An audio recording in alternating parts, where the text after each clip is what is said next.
Hello everyone and welcome back to the channel. So, the day before. Firstly, I have to say thank you to Fantastic for gifting me the game. It's much appreciated, and I just want to say now that this isn't a paid sponsorship video, so I just want to get that out of the way. The big question is then, should you buy this game? And I just want to get it right out of the way now. No, you should not buy this game. It was marketed as an open world survival game, but it feels more like an extraction shooter. I feel like the marketing was really misleading, to be honest, and the game does not resemble any of the videos that I've seen so far. And at the time of recording this video, they have removed old video footage and they've also closed their Discord, so I think they're very much aware that people are annoyed. The opinions that I have on this game are my own, but they do seem to be shared by the vast majority of people on social media and other platforms, venting their annoyance and criticism of the game. So I personally think that this is a bad game, but just because I think it's a bad game doesn't mean that you might not like it. So let's dive right into the game and look at some of the good and some of the bad. But before we do that, hit that subscribe button, okay? I want to hit 1 million subs before Christmas. Come on, you lot. Firstly, the servers. Now, this annoys me to no end that companies cannot launch their games properly due to server issues. Anyone remember Lost Ark? Yeah, me neither.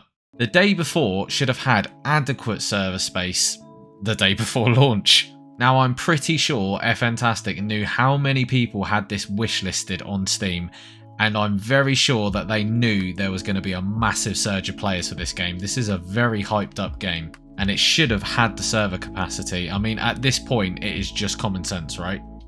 Now, I'm not naive into thinking that servers don't cost a lot of money, but this game was very much hyped. It was very popular. A lot of people were talking about it and waiting for it. And I think at that point, as a company, you need to weigh up, a bad launch versus the cost of extra servers, which you can naturally just dial back at a later date anyways when the player base stabilizes. I just think that we're at a point in time where there's no excuse for companies to have a poor server capacity on launch for their video games. One thing I noticed from the get-go was there was no queue system, and that just seems like a massive oversight. You should be able to hit play and the game should auto-queue you for a server and you wait till you get in. Pretty simple.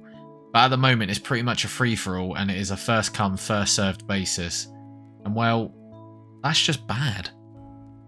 So once you've beaten the server boss, you'll progress through the cutscenes of Woodbury, which looks great. It is actually decent, it looks nice. But one thing I could already tell was that the textures were way dialed back from the original videos, and that was the first red flag.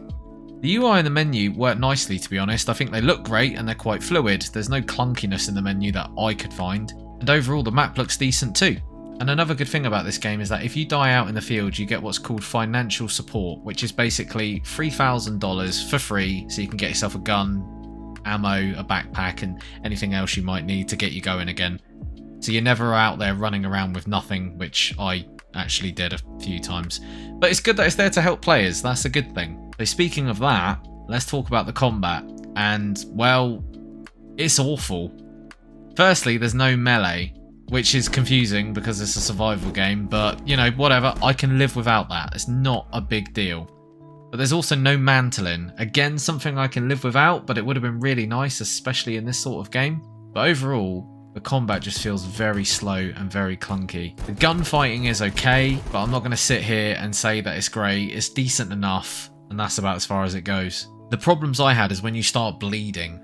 So there were multiple times I lit someone up and he caught me like once or twice and I bled out faster than I could heal. So it was like instant death pretty much, which was really frustrating. I understand why, I get it, it's meant to be a hard survival game, so I get why it's like that. But another thing was that I shot someone with a shotgun at an extraction zone and they won the trade with a pistol because my hit just didn't register. I wasn't even that far away, to be fair. Now I decided to fall back and extract, and the extraction didn't register either. I just died because he lit me up with a pistol. It was just absolutely annoying, even though I filled the bar. Maybe it's my fault for bad play, who knows. Now the combat from zombies is actually a joke, and that's if you even manage to find a zombie. Again, the marketing and everything leading up to this game launch, I was expecting a lot of zombies, more so in zones. So you'd have like a zone that had a decent amount of zombies, some with like a low amount, and then an area with a high amount. Almost like Modern Warfare 3 zombies, your low threat, medium threat and high threat zones. But there is just a massive lack of zombies in the city, and you can just stand on a car and they can't do anything. They just run around. The AI is just poor, everything about them is poor, the textures are poor. they look awful. It's just laughable at this point. And I don't want to sound really critical, but they're just really, really bad. And it's nothing like the videos at all and what we have seen before. So again, it just seems very misleading.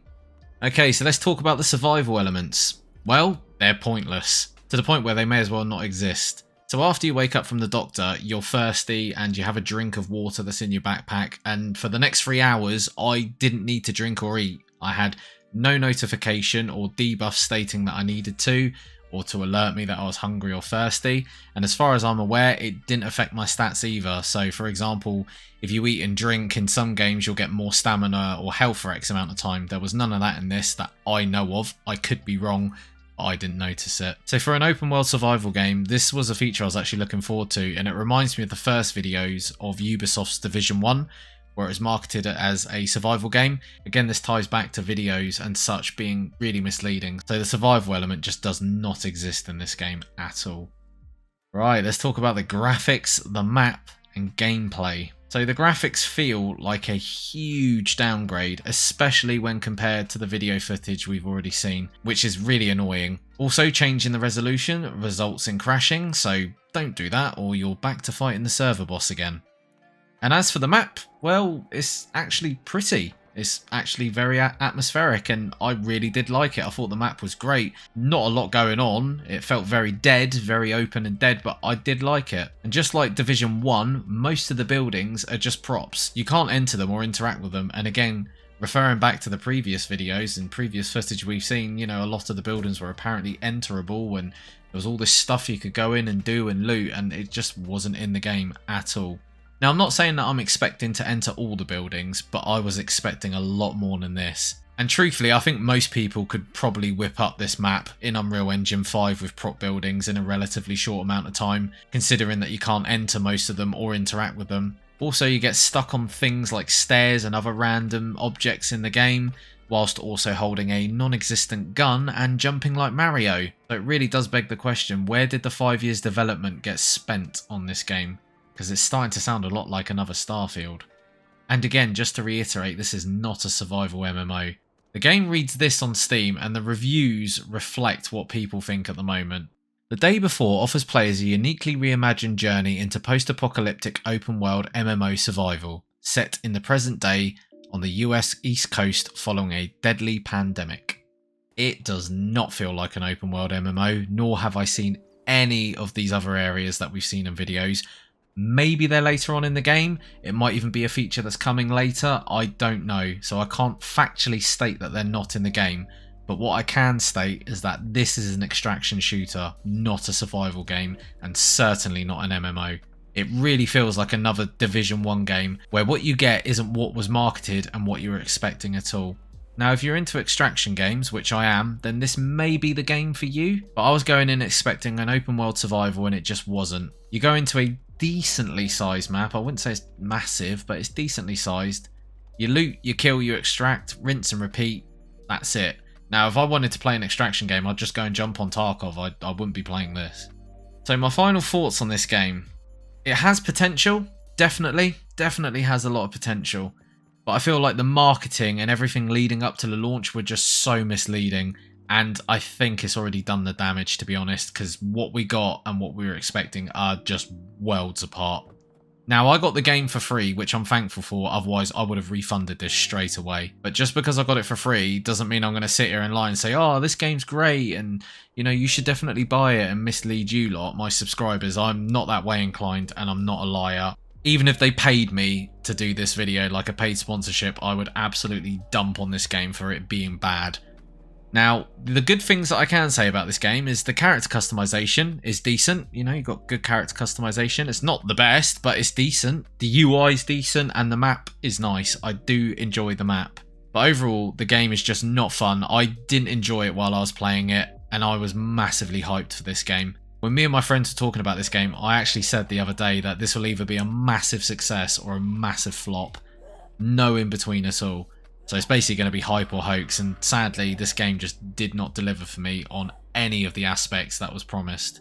Nor did it resemble any of the footage or the marketing material that I have seen so far.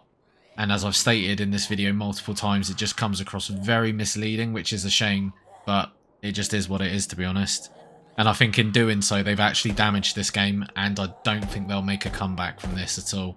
But, as I said, it does have potential. If they were to take the game off and go and work on it a bit longer and add the things that were supposed to be in the game and change things up, then it might even be a better polished game. But as it stands right now, this game is not good. So if you're wondering if you should buy it, maybe give it a go if it looks like something you would enjoy. But it is absolutely not worth it in my opinion, and overall I just think it's a very bad game. Now if you made it this far, well done. Hit that subscribe button and check out my other content of some not so bad games. And until next time, bye bye.